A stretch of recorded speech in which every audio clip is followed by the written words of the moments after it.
Hello दोस्तों। आज के इस वीडियो में हम बात करने वाले हैं एक बहुत ही ट्रेंडिंग टर्म के बारे में जो कि है वाइब कोडिंग। आजकल सोशल मीडिया में वाइब कोडिंग के बारे में काफ़ी कुछ फैला हुआ है। कुछ लोग कह रहे हैं कि इससे कोडिंग खत्म हो जाएगी और कुछ लोग कह रहे हैं इससे डेवलपर की जॉब ही चली जाएगी।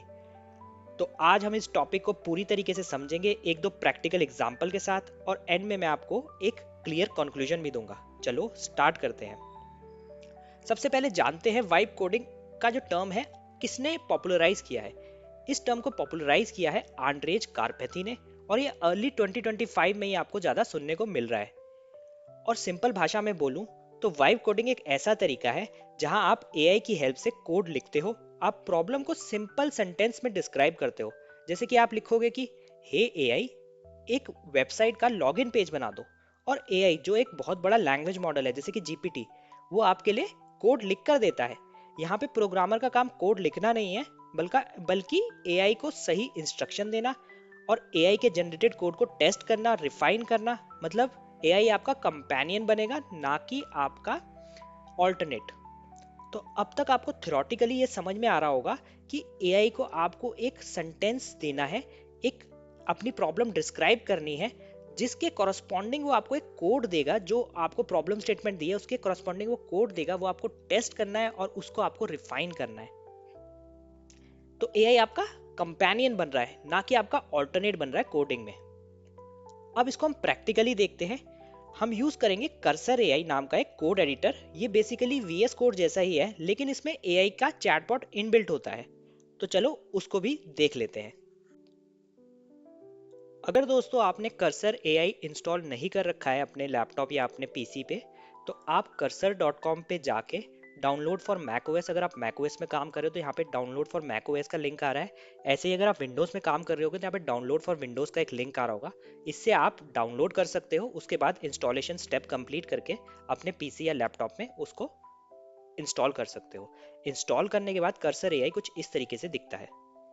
यहाँ पे हम क्या करेंगे, हम ओपन प्रोजेक्ट प्रोजेक्ट पे क्लिक करेंगे और मैं एक एम्प्टी फोल्डर मैंने पहले से ही बना रखा है, ये एम्प्टी फोल्डर है, उसको ओपन कर लेता हूँ।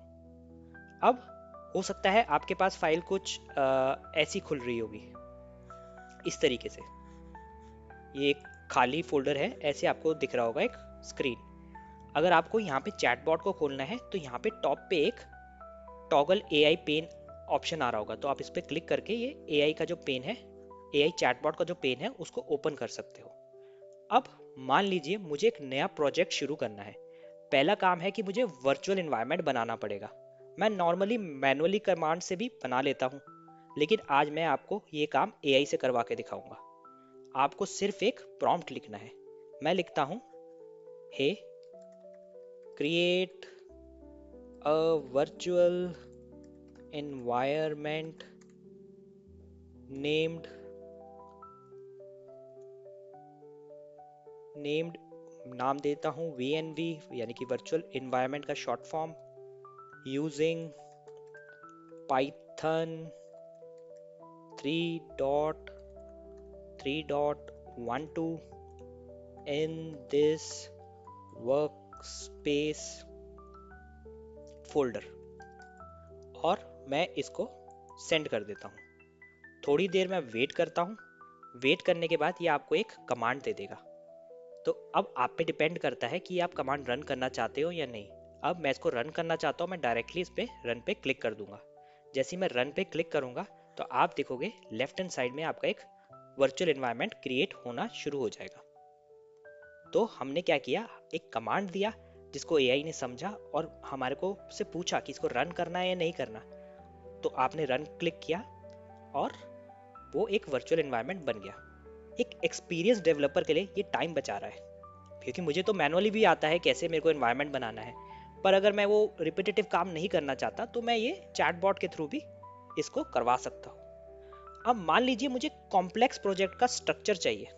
मैं एआई को बोलूँगा, क्या बोलूँगा, मैं बोलूँगा create a project structure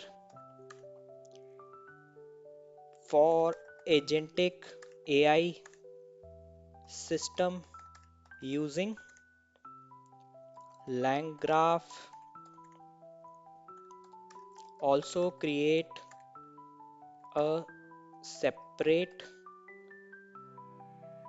requirement dot txt file. मैंने बोला create a project structure for agentic AI system using LangGraph, also create a separate requirement dot txt file. मैंने उसको बता दिया है अपने एआई बॉट को। अब मैंने उसको सेंड किया, सेंड पे क्लिक किया है। अब थोड़ी देर में ही मेरा एआई मुझे कुछ सवाल पूछेगा, कुछ मेरे को कमांड प्रोवाइड करेगा कि इसको रन करना चाहते हो या नहीं करना चाहते हो। वो कहता है कि let me create the project structure and requirement dot txt file, और उसने मुझे कमांड दे दी है। अब मैं इसको जैसे ही रन पे क्लिक करूंगा तो आपको लेफ्ट हैंड साइड में दिखेगा कि कुछ फोल्डर्स क्रिएट हो गए और कुछ रिक्वायरमेंट डॉट txt भी क्रिएट हो गई है यहाँ पे। पर इसमें अभी कुछ इसमें आपको अब कंटेंट्स भी दिख रहे हैं। अब आपको अगर कोई फाइल को अप्रूव करना है तो आप यहाँ पे टिक टिक लगा लगा के, जो अगर आपको सही लग रही है तो आप उसको एक्सेप्ट एक्सेप्ट एक्सेप्ट कर सकते हो। अगर आपको कोई फाइल नहीं चाहिए तो आप ये क्रॉस का आइकन करके उसको रिजेक्ट भी कर सकते हो। ऐसे ही आगे भी वो base agent dot P Y file, research agent dot P Y file, ये सारी फाइल्स क्रिएट कर रहा है। अगर आपको ये लगता है ये फाइल आपको चाहिए, आपका फीडबैक ले रहा है, ये आपको फाइल चाहिए, तो आप एक्सेप्ट कर सकते हो। अगर आपको नहीं चाहिए तो आप उसको रिजेक्ट भी कर सकते हो। तो देखा आपने, एआई ने automatically requirement dot txt, agent dot P Y, readme dot md जैसे फाइल्स क्रिएट कर दी है और कोड भी लिख दिया है आपके लिए। ये आपकी प्रोडक्टिविटी बढ़ा देता है। अब यहाँ पे बात आती है कि एक बड़ा पॉइंट है कि ये टूल बिगिनर के लिए है, तो मेरा जवाब है बिल्कुल नहीं। अगर आप एक फ्रेशर हो तो आपको बेसिक सीखने जरूरी है। आपको पता होना चाहिए कि कोड कैसे लिखा जाता है, एरर कैसे सॉल्व किए जाते हैं, इन्वायरमेंट कैसे सेटअप होता है। अगर आप शुरू से ही एआई पर डिपेंड हो जाओगे तो कभी सॉलिड फाउंडेशन नहीं बन पाएगी। तो इससे अच्छा, मतलब इस चैटबॉट से अच्छा आप VS कोड या पाइचॉम जैसे बेसिक टूल का यूज कर सकते हो, ताकि आप थोड़ा एक्सपीरियंस गेन कर पाओ। लेकिन अगर आप एक्सपीरियंस डेवलपर हो तो ये आपके लिए गेम चेंजर है। जब आपको बेसिक्स आते हैं और आपको रिपीटेटिव टास्क कराना है तो आप एआई से करवाओ ना, और आपकी प्रोडक्टिविटी भी बढ़ जाएगी। आप कॉम्प्लेक्स प्रॉब्लम पर ज्यादा फोकस कर पाओगे। और अब आते हैं सबसे बड़े सवाल पर कि क्या एआई डेवलपर की जॉब ले लेगा। मेरा मानना है नहीं। ये सोचना कि एआई पूरा सॉफ्टवेयर बना देगा तो बिल्कुल गलत है। रियल वर्ल्ड जो प्रोजेक्ट होते हैं वो बहुत बड़े होते हैं, उसमें हजारों लाइन का कोड होता है, डिफरेंट मॉड्यूल्स होते हैं, थर्ड पार्टी एपीआईज होती है, और ऐसा कोई एआई अभी के टाइम पर नहीं है जो इतना कॉम्प्लेक्स सिस्टम बना सकता है। एआई प्रोडक्टिविटी टूल तो है पर जॉब रिप्लेसमेंट टूल नहीं है। और सुनिए, जो लोग कह रहे हैं कि कोडिंग खत्म हो जाएगी, वो मोस्टली वो लोग हैं जिनके पास खुद का एक्सपीरियंस नहीं है। आप अपना फोकस सॉलिड रखो, लर्निंग पर फोकस रहो, तो टूल आएंगे जाएंगे, लेकिन आपकी नॉलेज जो है और एक्सपीरियंस जो है वो आगे बढ़ेगा ही। तो दोस्तों, होप आपको ये वीडियो पसंद आई, तो लाइक करो, शेयर करो और सब्सक्राइब करो। Thank you so much.